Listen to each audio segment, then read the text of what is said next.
Sony has released its new camera called A7C II and A7R, which is an upgrade of the older A7C model. In this video, I will only talk about A7C II because the entry of this camera makes this landscape quite confusing. It means Sony already have a full frame camera with the approximately 95% identical feature to the new one.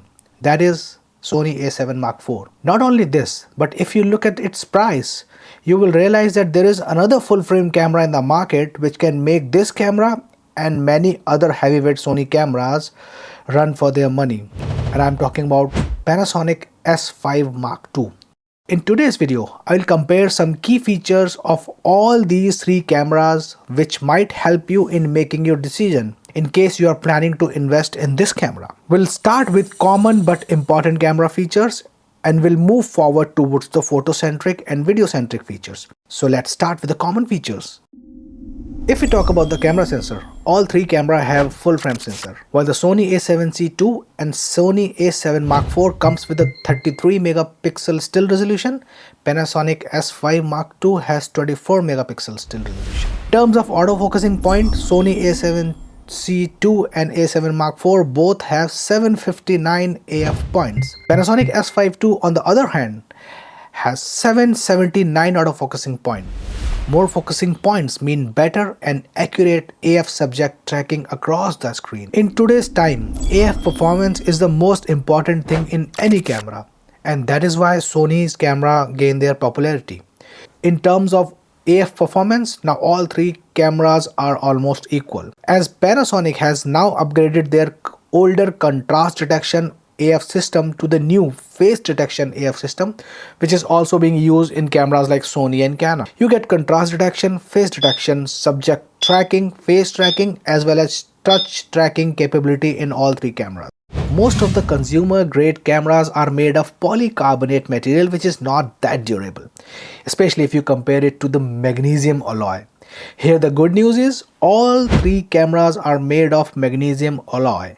Also, both the Sony cameras comes with a dust and moisture resistant sealing, which can let you shoot in challenging condition without getting worried about moisture or dust getting enter into your camera body. Panasonic has dust and splash resistant sealing, which is slightly superior, so you can use this camera even in light rains without any worry. Just make sure that the lens you are using is also a weather seal lens. All three cameras comes with a 3-inch articulated LCD. In terms of the resolution, both Sony cameras come with 1.03 million dots LCD resolution. Panasonic on the other hand comes with a slightly better LCD resolution, that is 1.84 million dots. In terms of EVF resolution, A7C II is the least impressive one. It comes with only 2.35 million dots of EVF resolution.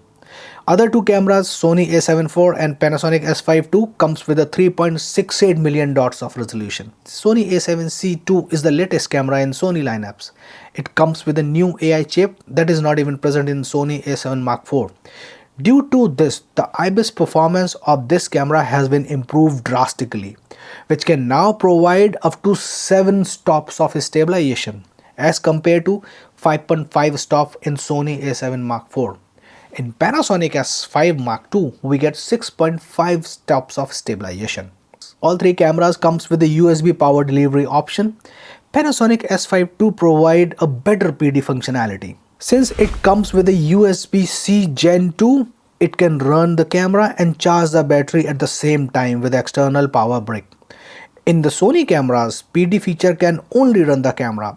It cannot charge the battery, it just stops the battery from depleting itself. A7C II comes with a single card slot, while other two cameras come with a dual card slots. A7C II and Panasonic S5 II both take UHS 2 compliant SD card, while Sony A7 Mark IV on the other hand takes one UHS 2 card and one CF Express Type A card. In the recent time, we have seen few cameras with the support of external SSD for storage. The Sony camera can't do that, but the Panasonic S5 II can gain the external SSD support feature through a paid upgrade. A7C II comes with a micro HDMI port, while A7 Mark IV and Panasonic S5 II comes with a full-size HDMI port.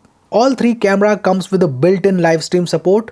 Sony A7C II can provide a 4K 30p resolution because of its new AI chip, while other two cameras can do live stream in 1080 60p, which is still considered to be a good quality in the world of live stream. Nowadays, all the new Sony camera comes with a mode selector dial with a dedicated menu for still videos and SNQ mode. It makes easier to switch mode. You will find the similar dial in both the new Sony cameras, but in Panasonic, it doesn't have any of that option. You will just have to deal with the traditional mode dial setup. In A7C II, you will get 540 shots in one full battery, 580 shots in one full battery in A7 Mark IV. Panasonic will only give you 370 shot in one full battery. A7C II is the lightest with a weight of 514 grams. A7 IV weighs 658 grams, while Panasonic, being the heaviest, weigh 740 grams. Now the photography feature. You will get up to 30 seconds of minimum shutter speed in both the Sony cameras. In Panasonic S5, you will get a minimum shutter speed of 60 seconds, which is twice as compared to the Sony cameras. This can be helpful for taking ultra long exposure shot. For example, astrophotographers often use slow shutter speed to capture the galaxy and night sky. In terms of highest shutter speed, A7C II can only reach up to 1/4000 of a second shutter speed, while the other two cameras can shoot up to 1/8000 of a second shutter speed. None of the camera comes with a built-in flash, and all three cameras have a support for external flash. In A7C II, you get 1/60th of a second flashing speed. It means if you use a higher shutter speed while using a flashlight, you will get black banding in your images like these. In A7 IV and S5 II, you get 2/50th of a second flashing speed, which is little practical. Both the Sony camera can shoot up to 10 fps in continuous burst mode. In Panasonic S5 II, you get 30 fps in continuous burst mode with full autofocus support. It means you will get 30 shots in highest 24 megapixel quality, which is impressive. The only catch is this is being done in electronic shutter mode. If you want to shoot in mechanical shutter, you will only get 9 f. In Sony A7C II, you can capture 88 highest quality JPEG and 44 RAW file before the camera starts to slow down. On the other hand, Sony A7 Mark IV comes with an unlimited image buffer if you are using a CF Express Type A card. With any other UHS type card, the speed will depend upon the card writing speed. In Panasonic S5 II, you get 200 JPEG plus RAW buffer. After this, the camera will start to slow down. Sometime when you shoot under the bed LED lighting, you get nasty flicker in your shot. To tackle this, there is a variable frame rate feature. In this mode, instead of dialing the regular shutter speed like 100 of a second, you dial in fractions like 1/99.87 and get rid of those flicker line. You get this option in all three cameras. Both the Sony cameras capture JPEG, HEIF and RAW images, while Panasonic can only capture JPEG and RAW files. There is a feature called pixel shift, where camera take multiple shots by moving the sensor using IBIS and create an ultra high resolution image. While none of the Sony camera can support this feature, Panasonic can create a 96 megapixel photo using this feature. By now, you must have understood why I said that Sony A7C II and A7 Mark IV are very identical in terms of feature.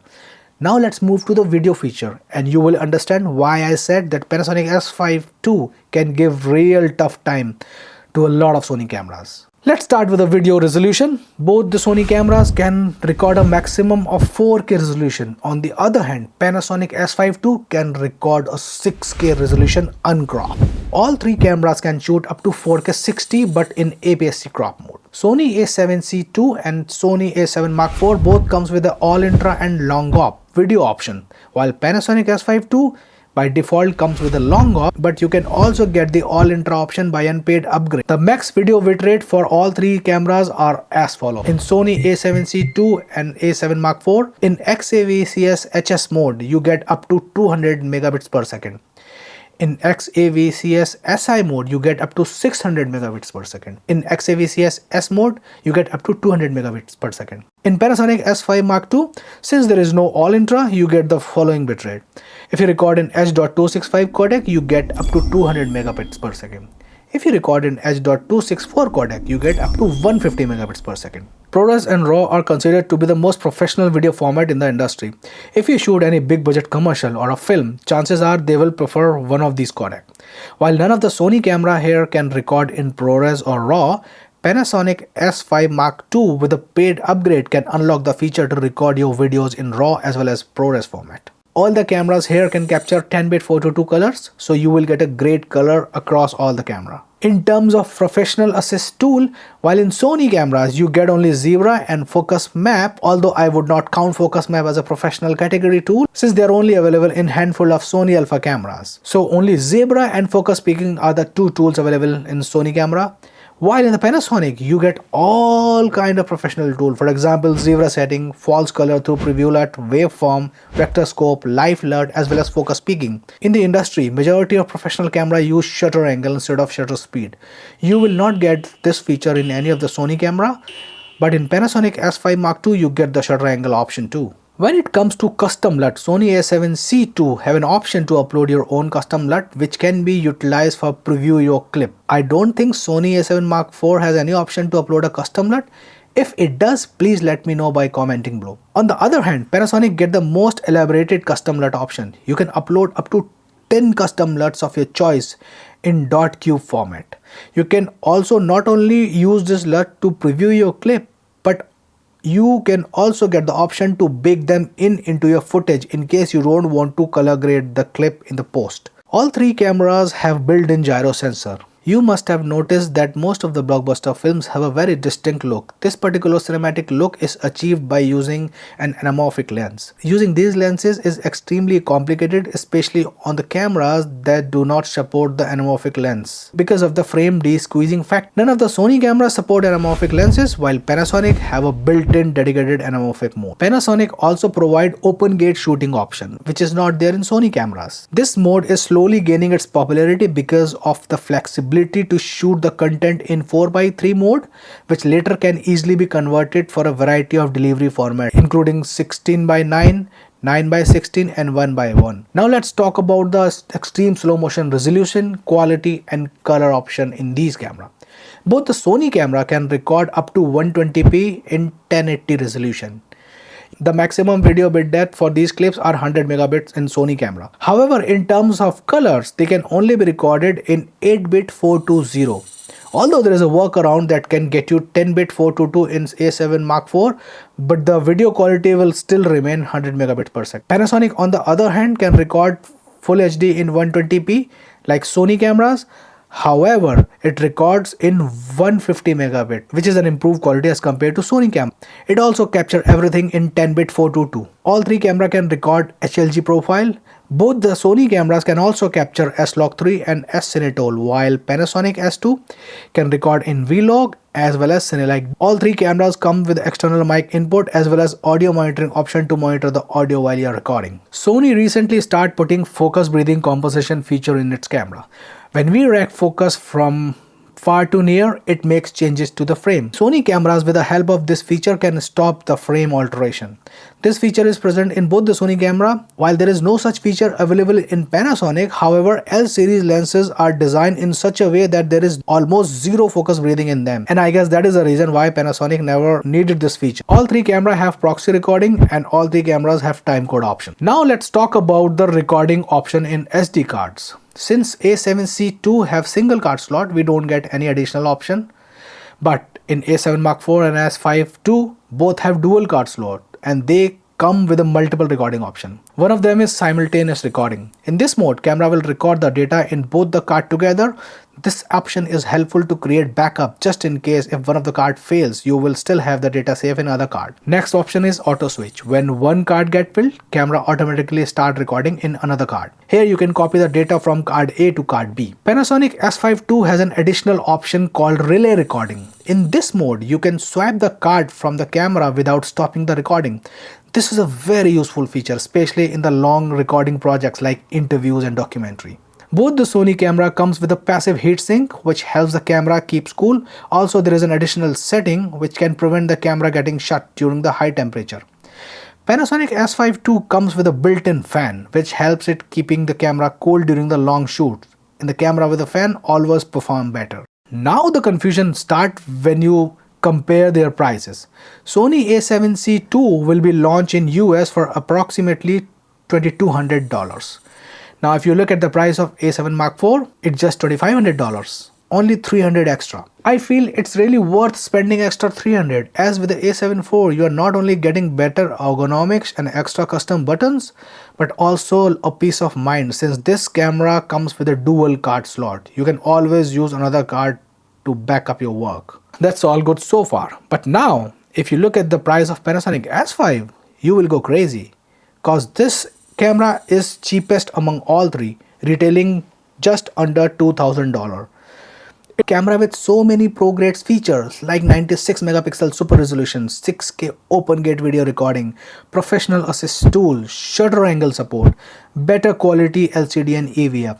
And not only this, if you are willing to spend around 200 more, you will unlock the following features like ProRes and RAW video recording, SSD support, all intra support, wireless live streaming option. You don't need to connect your camera with a wire to your laptop, you can just do a wireless live streaming. Now imagine all these features in just $200, and now the price of A7C II and S5 II are exactly the same. Now the question is, if we are getting so much features with S7V II, who will buy A7C II then? People who are already using A7C and looking for an upgrade, or someone who is already using an older Sony full frame camera like A7 Mark II and they are heavily invested in Sony alpha lens system, they would be more interested in A7C II. Its lightweight and compact design appeal to a lot of passionate artists like street photographer who want to carry lightweight and compact camera without sacrificing on the quality. Hardcore professional on the other end would prefer to go with the Sony A7 Mark IV by spending 300 more, because there they are getting